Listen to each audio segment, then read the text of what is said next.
सभी को राम राम। मैं आप में से आपका साथी मास्टर बलराज सिंह अपने YouTube चैनल पे आपका स्वागत करता हूं। और आज की इस वीडियो में मैं आंगनवाड़ी वर्कर जो हमेशा आंदोलनरत रहती है उनकी राज्य प्रधान से मिलते हैं और उनसे पूछते हैं कि आंगनवाड़ी संगठन कब बना। हाँ जी रूपा जी नमस्कार। नमस्कार सर। सर मैं ये पूछना चाहता हूँ कि आपका संगठन कब बना और आप लोगों को किस किस प्रकार की दिक्कतें हैं। पिछले 2022 में 23 में हमने देखा गया आपका 120 दिन 119 दिन आंदोलन रहा, तो इसके बारे में आप क्या कहना चाहेंगे, आपको क्या कमियां खामियां हैं?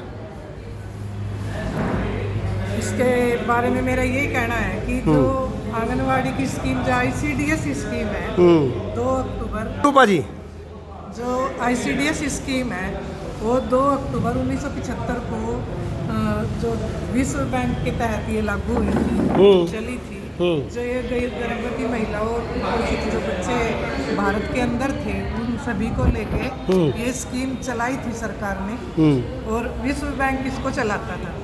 तो कहीं ना कहीं हमारी आंगनवाड़ी वर्करों ने इसमें बहुत अच्छा योगदान दिया, अच्छे इसके परिणाम आए। ये सरकार को भी पता है कि इसके बहुत अच्छे परिणाम हैं ICDS स्कीम के। और इसमें सबसे शुरू में 110 रुपये वर्कर को और 90 रुपये हेल्पर को मिलते थे। ये संगठन कब बना था? ये संगठन तो ये 80-82 में बना था सर, 1982 के लगभग। हाँ जी।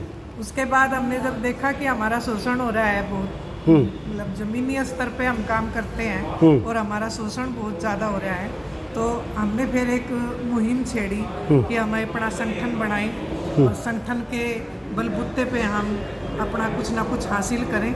तो सबसे पहले हमें इतनी नॉलेज नहीं थी संगठन की, क्या है संगठन, क्या होता है संगठन। तो हमें सरकर्मचारी संघ से रिलेटेड थे हमारा संगठन पहले। उसके बाद 1986 में ये 7 में CI2 के साथ जो CI2 के साथ हमारा संगठन जोड़ दिया गया और सहयोगी हमारा स्वरकर्मचारी संघ था। तो जब से हम लड़ाई लड़ रहे हैं और जब से हम संगठन में आए हैं तब से हमने कुछ ना कुछ हासिल किया है। और जो ये स्कीम है इसके काम के बारे में जो मैं आपको गिनवाऊँ तो काम नाम ख़त्म नहीं होने की क्या क्या काम हमारी वर्करों ने किया है। जितने भी डिपार्टमेंट हैं उन सभी तरह का तो सर्वे आंगनवाड़ी वर्कर करती है। और 1995 में एक पोलियो अभियान सरकार ने चलाया था, जो बच्चे पोलियो ग्रस्त होते थे। आपने देखा भी होगा आज के टाइम में मेरे हिसाब से 5% भी या कहूँ तो 2% भी पोलियो ग्रस्त बच्चे नहीं हैं। उसको मिटाने का काम, पोलियो को देश से भगाने का काम जो इतने बड़ी मतलब मुहिम छेड़ के आंगनवाड़ी वर्करों ने इसको किया था शुरू, मतलब बच्चों के हित के लिए, वो आज देश को उससे कहीं ना कहीं लाभान्वित हो रहे हैं बच्चे भी और जो सरकार है वो भी। एक बहुत आजकल एक चला हुआ कि कोई किसी को कोई गर्भ वगैरह कोई कहीं ये ऐसी घटना घटती है तो आंगनवाड़ी को जिम्मेवार ठहरा रहे हैं, इसमें क्या है? ये जो कन्या भ्रूण हत्या यस जो लिंग अनुपात है वो जो सेक्स रेशो है कहीं ना कहीं वो लड़कियों की कभी ज़्यादा हो जाती है।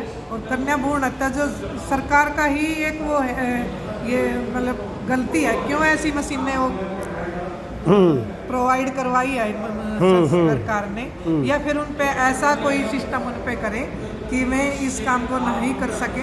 वे मशीनें आती हैं, कहीं ना कहीं सरकार उन्हें नॉलेज देती है। तो मतलब एक तरीके से अगर देखा जाए इसमें भी सरकार का अहम रोल है। इसमें आंगनवाड़ी वर्कर का या मैं कहूँ आशा वर्कर का कोई रोल नहीं है कि कन्या भ्रूण हत्या करवाने में आंगनवाड़ी वर्कर। लेकिन सरकार, हम पब्लिक के बीच में रहते हैं, लाभार्थियों के बीच में रहते हैं। एक इन्होंने चलाई है अब सखी। अगर सखी मान लिया सखी है, सखी का लड़की होगी, लड़की आंगनवाड़ी की सखी बना दी तो उसकी पूरी देख रेख आंगनवाड़ी वर्कर को करनी है। अगर उसको लड़की होगी तो ठीक 1000 रुपये देगी सरकार। अगर उसको लड़का हो गया तो कहीं ना कहीं उसके बारे में भी सरकार वर्कर को ही जिम्मेदार ठहरा रही और उसको ना ही 1000 रुपये देगी। तो इसमें मेरा यही कहना है कि 50 साल इस स्कीम को चलते हो गए, तो हमने ऐसा क्या मतलब खोट कर दिया कि सरकार आंगनवाड़ी वर्कर की तरफ बिल्कुल भी ध्यान नहीं दे रही। हम लड़ाई लड़ रहे हैं सरकारी कर्मचारी। आजकल क्या क्या समस्याएं आ रही हैं? समस्याएं तो बहुत सारी हैं सर, गिनवाएंगे तो आप भी मतलब बताओ कोई बात नहीं, समस्या बताओ। एक ये पोषण ट्रैकर ऐप है, इसके को लेके फोन हमें बिल्कुल घटिया क्वालिटी के दे रखे हैं सरकार ने। जो ये फोन है इसमें पोषण ट्रैकर ऐप चलता ही नहीं। जो वर्करें काम कर रही हैं वो सब अपने पर्सनल फोन से काम कर रही हैं और सरकार का दबाव रहता है, धमकियां दी जाती हैं, चिट्ठियां निकाली जा रही हैं वर्करों की। और 6 महीने क्या फरवरी तक का मानदेय सेंट्रल गवर्नमेंट का ये पोषण ट्रैकर ऐप है और इसकी जो 3000 मानदेय सरकार हमें देती है सेंट्रल गवर्नमेंट, उसको आए भी 7 महीने हो गए। तो हम ये कहना चाहते हैं सरकार से कि जब हम कुपोषित हैं तो हम बच्चों की कुपोषितता कैसे मिटाएंगे। कहीं ना कहीं वर्करों में रोष है कि सेंट्रल गवर्नमेंट का पैसा नहीं आ रहा, पोषण ट्रैकर ऐप बंद करवाओ। पोषण ट्रैकर ऐप हम बंद करेंगे ना, हमें पोषण ट्रैकर ऐप के जो 500 रुपये इंसेंटिव सरकार वो देती है उसको भी आए 6 महीने हो चुके हैं। सरकार कहीं ना कहीं एक तरीके से हमारा शोषण कर रही है और आपके चैनल के माध्यम से ये कहना चाहते हैं कि वर्करें बहुत ज़्यादा शोषित हैं और जो इनका सेंटर का मानदेय सरकार ने रोक रखा है उसको तुरंत प्रभाव से लागू करें। और आपने देखा भी होगा 119 दिन हड़ताल चली थी हमारी और 119वें दिन जब हमने हड़ताल खत्म करी थी तो हमारे एक खट्टर जी के वो होया करते चंडीगढ़ पीए वो उमा शंकर जी, उन्होंने इसी बेस पे हमारी हड़ताल को खत्म करवाया था कि जो आपका हड़ताल का मतलब जितने दिन हड़ताल चली वो पैसा आपका सारा दे देंगे और जो बहनें टर्मिनेट हैं उनका भी हम सारा पैसा आपको दिलवा। सर्वेश जी आप क्या कहना चाहेंगी जो इन्हें प्रधान जी ने जो बातें बताई हैं? बाबू जी जो प्रधान जी ने बताई वो 100% सही है, बिल्कुल सही है और हमें बहुत प्रॉब्लम आ रही है। हाँ जी, आपका क्या नाम है? हाँ जी, कांता जी, जो प्रधान जी ने ये बातें बताई है क्या सभी आंगनवाड़ी के साथ ऐसा हो रहा है? हो रहा जी, हम इसकी बात से सहमत है और हमें ये लगता है। हाँ जी, क्या नाम आपका? गीता देवी है जी। गीता जी, हाँ जी। और एक अब नया हमारे ऊपर वो थोप दिया क्रैच सेंटर, उसका कह रहे हैं किराया अपने पल्ले से दे, उसका हम कम से कम भी 6000 रुपये पर मंथ दे रहे हैं और हमारी सैलरी सिर्फ 11,750 रुपये आती है, उसमें 6000 रुपये रेंट दे रहे हैं। 8 महीने रेंट आए हो गए हैं, हमारा तो भूख मरने वाला काम हो रखा है। हाँ जी, आपका क्या नाम है? रीटा रानी। हाँ जी, रीटा रानी।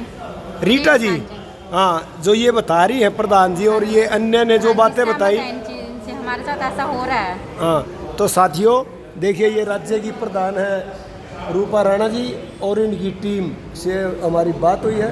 इस वीडियो को लाइक करें, शेयर करें, कमेंट बॉक्स में कमेंट करें और साथियों को इसके लिए ज़्यादा बताएं कि इनके साथ जो अन्याय हो रहा है इनका साथ दें। धन्यवाद।